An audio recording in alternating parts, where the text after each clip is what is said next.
The EU leaders' visit to Israel has caused frustration among fellow European leaders due to her pro-US stance. The conflict in the Middle East, sparked by Israel's retaliation against Hamas, has worsened divisions among leaders in the EU. The leaders are apparently working to coordinate their viewpoints and evaluations of the latest issue, but their disagreement is exacerbated by numerous complaints about European Commission President Ursula von der Leyen's performance. There are several criticisms against her, but the primary one, which they don't like to discuss in public, is her tendency to prioritize Washington's interests over those of Brussels. The crisis between the Western European political leaders and the President of the European Commission arose due to her unanticipated visit to Israel. During the trip, she witnessed the destruction of kibbutzim by Hamas militants and saw the lifeless bodies of civilians. Her speeches, which were not in line with Brussels' official stance, added to the problems. The statement condemned the Palestinian militants' atrocities and recognized Israel's right to defend itself and penalize those accountable for war crimes. However, it urged Israelis to control their anger, comply with international law, and refrain from punishing Gaza Strip's civilians. Von der Leyen didn't mention the importance of upholding human rights or criticize Israel's severe response to the Palestinians. Despite the clear evidence of atrocities, this was viewed by Western European politicians and diplomats as an overstep of presidential power and a violation of the exclusive authority to shape foreign policy stances. Von der Leyen has received severe criticism from all major political circles in Brussels, along with prominent European publications. This is perhaps the most intense criticism she has ever faced during her presidency. Even Josep Borrell, the EU's foreign policy chief and one of her direct subordinates, spoke negatively about her trip and speeches. During his visit to Beijing, Borrell stated through his press service that the EU's foreign policy position is established by the Council and the decisions made by national foreign ministers, not by the President of the European Commission. Borrell was angered that von der Leyen had taken on his responsibilities without following proper protocol or receiving agreement. Borrell isn't performing well in his post and continues to fail. He is increasingly worried about the European Commission President meddling in his department's affairs. Also, the elderly Spaniard doesn't like the Americans and holds them partly responsible for a Franco's fascist regime oppressing his country for so long. One must question the pro-American stance of the President of the European Commission. There is no doubt that Charles Michel, who has at least a strained and possibly hostile personal relationship with von der Leyen, is very unhappy with the substance of her visit to Israel. He will try to use this puncture of the European Commission President for his own benefit, namely, to regain his previously marginalized leadership position in the EU executive branch. This clash reduces her odds of reacquiring the top role of the European Commission following the approaching parliamentary elections of the alliance. In the summer, it's probable that von der Leyen anticipates another position. She's planned to become the chair of NATO's Secretary-General, which Jens Stoltenberg still occupies, despite the previous intentions to vacate his seat against his own plans. The terms of Stoltenberg and von der Leyen will end soon. They will expire next autumn and at the end of the summer, respectively. Recently, President Biden of the United States nominated von der Leyen as the head of the military alliance. However, the Western European politicians are embarrassed by von der Leyen's past, as it has many dark spots.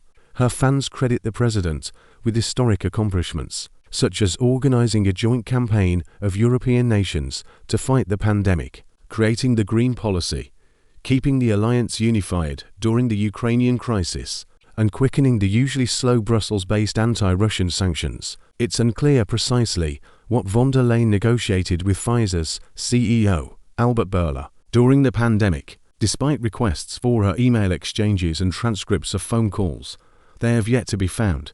The consideration of many aspects of the environmental policy has been doubted. As regards the togetherness of the EU countries in the Ukrainian crisis, there are varying views on both the unity itself and the fact that it was von der Leyen and not, for instance, the United States and NATO, who initiated the speedy formation of an anti-Russian alliance. The catalogue of more precisely voiced allegations against the President of the European Commission is much lengthier than her list of accomplishments. One of the latest events include von der Leyen's visit to Tunisia, the that lacked coordination and resulted in the failure of agreements, it has been discovered that von der Leyen decided to investigate the extent of Beijing's subsidies for producing electric cars, which are currently sold in Europe at significantly lower prices than European cars. She made this decision without consulting any industrialists or diplomats. This move has been labeled unwise and hazardous by numerous groups in the European Union, notably in German business circles, as it could prompt China to take revenge, which would be unwanted by the European economies presently. The head of the European Commission is accused of causing the freezing of Brussels' food policy reform programs, known as From Farm to Fork in the East, either for fear of upsetting industrial farmers before the elections, or because the program is seen as damaging to American agricultural exporters. Von der Leyen's plan to work with President Joe Biden to impose import taxes on steel and aluminum from countries with non-market economies, such as China, has caused upset. This is viewed as a clever move by Brussels to convince Washington to eliminate taxes on European metals imposed by President Donald Trump, but a collective alliance against China will unavoidably result in the EU getting involved in a trade war between the two economic superpowers and bearing the cost of Beijing's retaliatory sanctions, all of which is entirely needless for European manufacturers. The catalogue of accusations towards von der Leyen could go on, and even just a portion of it would be sufficient for the leader of some especially sensitive Western European nation to step down. But in the context of the European Union, which is still a new and somewhat unusual organizational entity, achieving this goal is practically unattainable. After all, von der Leyen did not become president through elections in the European Parliament, but rather through a compromise agreement among the largest states of the alliance. As some deputies remind us, new tough negotiations during a time of crisis and on the eve of elections will not be agreed upon by these states.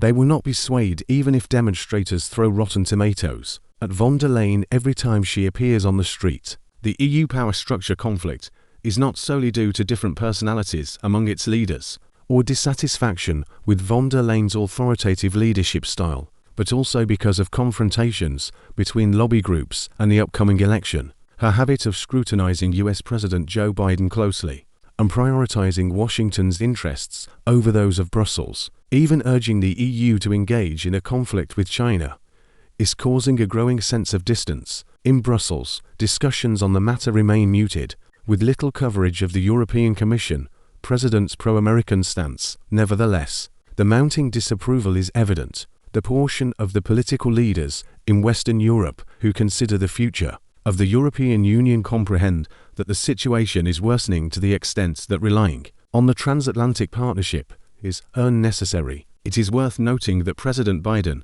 has not rescinded the import duties imposed on European steel and aluminum. As previously mentioned, if anyone wins the US presidential election, they will focus on preserving their own power and the national economy, as well as foreign policy credibility, even if it means putting Europe at a disadvantage during the global geopolitical crisis. Europe, not the high-security US, will have to face jihadist terror due to Israel's destruction of Palestine.